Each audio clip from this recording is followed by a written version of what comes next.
Hello guys, welcome back to Mr. English Talks. Today we're turning timeless wisdom into everyday power.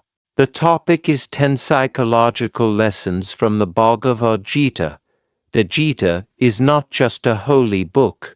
It's a coaching conversation between a warrior in crisis and a guide who understands the human mind.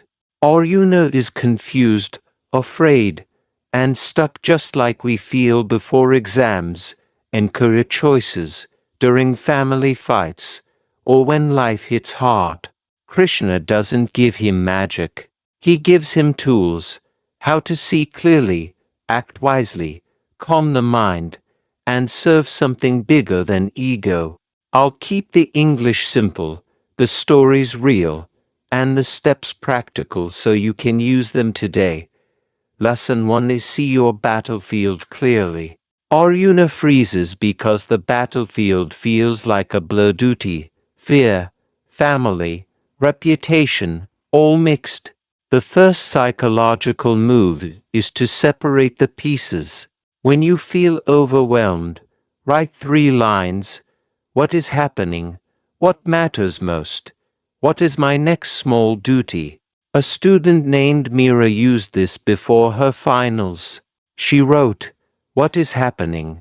I have 3 subjects and I'm panicking. What matters? Steady effort, not perfection. Next small duty.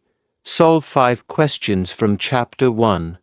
Clarity ended the spiral." Your action today is to name your Arjuna moment on paper and choose one tiny step you can do in the next 20 minutes. Clarity creates courage. Lesson 2 is focus on action, release the outcome. The Gita's famous line says your right is to action, not to the fruits. Psychologically, this protects you from anxiety. You control inputs. Life controls many outputs. Build an effort scoreboard. Minutes studied, pages written, calls made, customers helped. Dev lost a job and felt worthless. He switched 2 inputs, 2 applications a day, 1 networking message, 1 skill session. Results came because effort became a habit. Your action is to pick 1 input you'll track daily for the next 7 days. Let outcomes be a report, not your identity. Lesson 3 is equanimity is strength. The Gita calls it samatvam, balance of mind. We waste energy on praise and blame, success and failure, likes and dislikes. Equanimity is not coldness. It is stability. When feedback arrives, you breathe once, you thank the information, and you return to your duty. A manager tells you great job. You accept with a smile and get back to the plan. A customer complains. You listen, fix what's true, and let go of the sting. Your action is to practice the 2-breath pause. Before reacting to any strong moment, inhale for 4, exhale for 6, twice. Then choose words that move the situation forward. Calm is your competitive edge. Lesson 4 is train the mind with practice and letting go. The Gita repeats 2 words, abhyasa, practice, and vairagya, letting go. This is perfect psychology. Practice builds new paths. Letting go removes old traps. Want focus? Practice a 20-minute phone-free block each morning. Want peace? Let go of 1 daily distraction or 1 grudge. Arjun used abhyasa by returning to his duty again and again in the conversation. He used vairagya by dropping stories that kept him stuck. Your action is to choose 1 small practice you'll do daily for 10 minutes. And 1 small thing you'll release this week: a noisy app, a late-night habit, or a useless comparison. Lesson 5 is understand your states of mind and guide them. The Gita calls them the 3 guhas. Tamas is heavy and dull sleepiness, procrastination, apathy. Rajas is restless and fiery overthinking, agitation, ego rush. Sattva is clear and light calm focus, kindness, wisdom. You can't stay sattvic all day, but you can move toward it. Sleep on time, eat simple fresh food, keep your space clean, consume clean media, spend time with good people, and do small acts of service. These elevate your state. Your action is to do a morning reset for 7 days, water after waking, 2 minutes of daylight, 1 minute of movement, and 10 slow breaths. Then do 1 honest work block. You'll feel the shift from tamas and rajas toward sattva. Lesson 6 is master your senses by designing your environment. The Gita uses the image of a tortoise withdrawing its limbs when needed. Self-control is easier when cues are far away. Your phone is not stronger than you. Your proximity to it is. Put it in another room during your focus time. Remove junk snacks from your desk. Turn off non-essential notifications. Keep a water bottle and your notebook within reach. Mira moved social apps off her home screen and used a site blocker for the first hour. Her productivity doubled without willpower speeches. Your action is to make 1 environment change today that makes the right thing easy and the wrong thing harder. Lesson 7 is do your dharma, not someone else's drama. The Gita says it's better to do your own duty imperfectly than someone else's perfectly. In modern life, this means stop living by other people's scripts. Choose values-based goals that fit your nature, your strengths, your responsibilities, your season of life. Don't copy careers or relationships for status. Kabir wanted to impress his friends with a startup, but his dharma was operation systems, people, execution. When he returned to that, his energy and income rose. Your action is to write 1 sentence. My role this year is, and fill it with honest words. Then align your weekly plans with that sentence.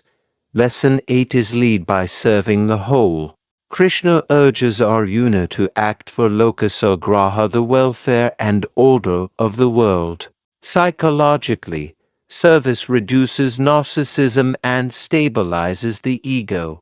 When your work serves others, you work with pride and less fear. You become more attractive professionally and personally. At your office, ask, what removes friction for the team? At home, ask, what small act makes life lighter for everyone?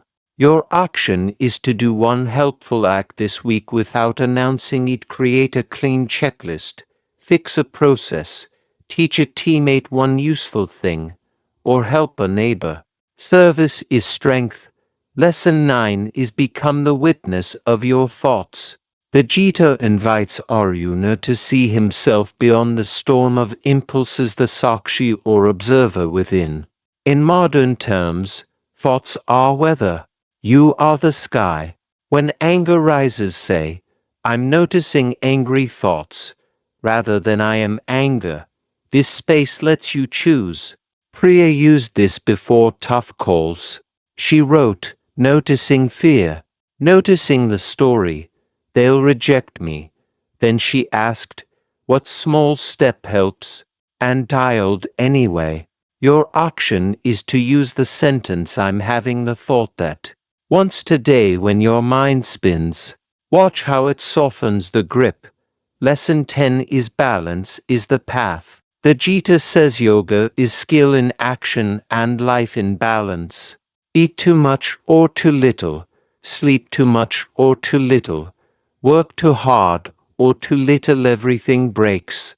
Balanced rhythm builds long power. Use work sprints and real rest. Use ambition with humility. Use confidence with compassion. Your action is to set simple guardrails for the next 7 days. one protected morning work block, one short movement session, one evening close where you write 3 lines what you finished, what you learned, what you'll do tomorrow. When your day has a beginning and an end, your mind rests. Let me tie these lessons together with a modern Arjuna story. Rowan felt stuck, half-raised deadlines, noisy apps, no sleep, fear about money. He used lesson 1 and wrote his battlefield clearly. He used lesson 2 and built an input scoreboard. He used lesson 3 and paused before reacting. He used lesson 4 and did 10 minutes of daily practice, letting go of midnight scrolling. He moved his mornings toward sattva with lesson 5, designed his environment with lesson 6, and wrote his dharma sentence with lesson 7. He helped his team with lesson 8, became a better witness with lesson 9, and kept balance with lesson 10. In 6 weeks he wasn't perfect. He was steady. His boss noticed. His family felt his calm. He felt proud of his effort even before results came. That is Gita psychology in motion. A short 7-day plan will make this real. On day 1, write your battlefield, what is happening, what matters, next duty, and do it for 20 minutes. On day 2, build your input scoreboard and track 1 effort. On day 3, practice the 2-breath pause before you answer 1 hard message. On day 4, choose a 10-minute daily practice and drop 1 distraction. On day 5, do the morning sattva reset and 1 phone-free work block. On day 6, serve 1 person quietly. On day 7, review your wins, rewrite your dharma sentence if needed, and set your calendar with 3 focus blocks next week. You just brought the Gita into your schedule. Please remember, these lessons are not only for temples or textbooks. They're for your desk, your kitchen, your meetings, your phone, your pillow. They are simple because the human mind responds to simple. See clearly, act on duty, let go of outcomes, keep balance, serve others, watch your mind with kindness, repeat daily in small ways. That's how ancient wisdom becomes modern strength. Right now, take 1 small step with me. Sit tall, inhale for 4, exhale for 6.